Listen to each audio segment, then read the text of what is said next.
करना चालू कर दिया है। ईरान ने स्ट्राइक कर दिया है। डोनाल्ड ट्रंप रहते हुए जो नोबेल प्राइज नॉमिनीज हैं उनको रहते हुए ईरान ने स्ट्राइक कर दिया है और ईरान को स्ट्राइक करना ही था।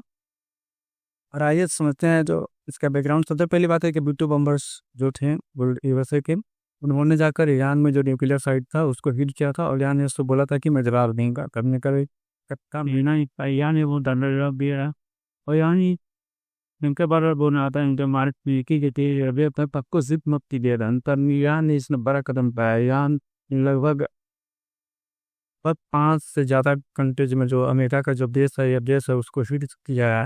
और सबसे बड़ा एयरबेस जो कतर में है, कतर में है, सबसे बड़ा एयरबेस है जो दोहा में है।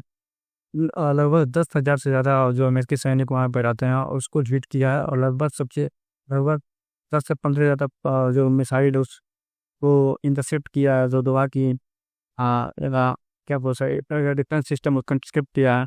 और ईरान जो अल अजद एयरबेस है जो दोहा में है, अमेरिका का सबसे बड़ा एयरबेस है। इस वीडियो में देख सकते हैं कि कैसे नहीं इंटरसेप्ट किया जा रहा है। इसमें अमेरिका का जो एयर डिफेंस सिस्टम है उसको इंटरसेप्ट कर रहा है। southwest, coming from the direction of Odeid. विकांतो तो इसको ऊपर में ही मारा गिराया गया। अब आने वाला समय पता चलेगा कि ये स्ट्राइक का क्या इम्पैक्ट पड़ा और अभी रात उतार चल पाएगा कि कहीं ना कहीं इसका कैजुअलिटी क्या निकला, कैजुअलिटी क्या है।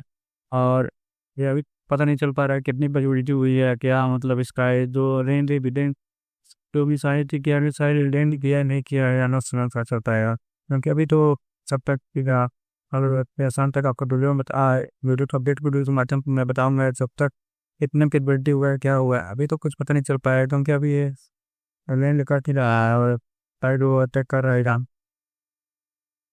देख सकते हैं कि सबसे बड़ा मतलब कतर की राजधानी दोहा में ही है अमेरिका का एयरबेस। इसमें लगभग 5 कंट्री हैं। 5 कंट्री को इसने अटैक किया है। लंबा इराक में किया है, उसके बाद ओमान में किया है और यहाँ पे हो गया। अब ये पता करना है कि क्या सऊदी अरबिया का जो सऊदी अरबिया में भी अमेरिका का जो एयरबेस है क्या उसको अटैक किया या नहीं किया, ये देखने वाला बात है। अभी तो कोई खबर नहीं आ रही। ये देख सकते हैं कितना बड़ा मतलब अमेरिका लगभग 10,000 सैनिक यहाँ पर रहते हैं और इसकी बहुत मिडिल ईस्ट में जो भी है, मिडिल ईस्ट में सबसे बड़ा एयरबेस यहाँ यहाँ पे अमेरिका।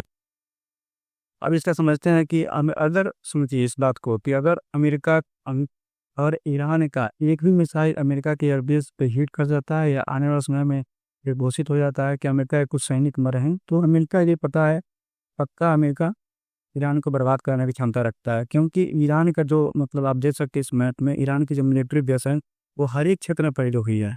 वो मतलब इंडियन ओशियन से लेकर और कुवैत सब जगह फैली हुई है। एक अगर उसको पता चला गया कि हमारे जो सैनिक मारे गए हैं, अगर मिसाइल हमारे मतलब जो एयरबेस पे है वो मतलब जो एयरबेस पे है वो हिट किया है हमारे तो ईरान की मिसाइल हमारे एयरबेस को हिट किया और वहाँ पे अमेरिकी सैनिक के मारे जाने की खबर मिलती है, तो बस ये इसको जवाब दे रहा। और इसको आप समझ सकते हैं कहीं ना कहीं अगर हिट करता है तो यहाँ पर नाटो भी एक्टिव हो सकता है। हाँ, नाटो भी एक्टिव हो सकता है।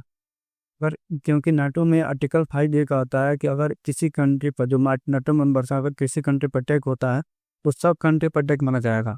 तो अगर अमेरिकी बेसिस पे अगर वहाँ पे मिसाइल अटैक होता है, मिसाइल हिट करता है, तो कहीं ना कहीं नाटो कंट्री भी अमेरिका से बोल सकता है अगर नाटो कंट्रीज को कि आप भी हमारे साथ में आकर ईरान पे अटैक किया जाए।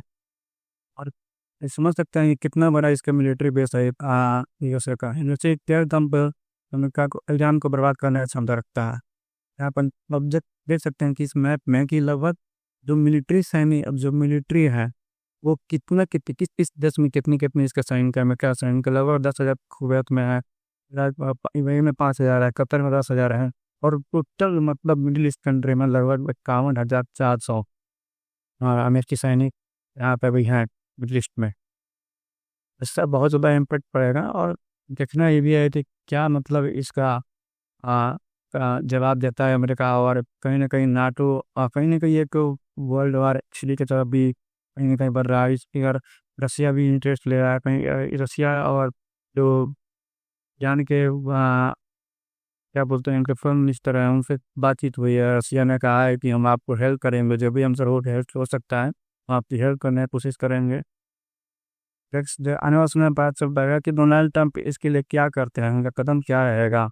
और कहीं ना कहीं नाटो को भी एक्टिव कर सकते हैं, क्योंकि नाटो में जो आर्टिकल है उसको भी हो सकता है। और इसका आप ये भी समझ सकते हैं कि इंडिया का भी इंटरेस्ट, अगर ईरान लगातार अटैक करता रहता है तो इंडिया का भी इंटरेस्ट हर्ट होगा। अब आप समझेंगे कि इंडिया का इंटरेस्ट कैसे हर्ट होगा, क्योंकि देखिए ये होता है कि जो मिडिल ईस्ट कंट्री है, मिडिल कंट्री में जो भी मिडिल ईस्ट कंट्री में अगर ईरान लगातार अटैक कर रहा है तो हमारे जो मजदूर वर्ग है, हमारे सबसे ज़्यादा बात में मिडिल ईस्ट कंट्री में ही रहते हैं। और इस मिसाइल अटैक के अंतर्गत वो डेंजर जोन में आ सकते हैं, उनकी भी क्षति हो सकती है। तो इसलिए कहीं ना कहीं जो भारत का इंटरेस्ट है उससे भी क्षति हो सकता है। और भारत के लिए भी एक मतलब वो जो भी उसका इंटरेस्ट है उसको हट हो सकता है।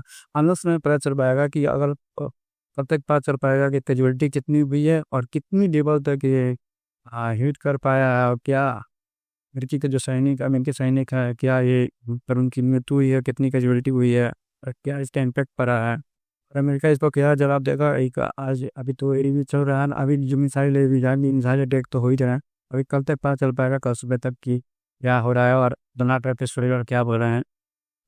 ऐसी अपडेट के लिए इस चैनल को बना रही है।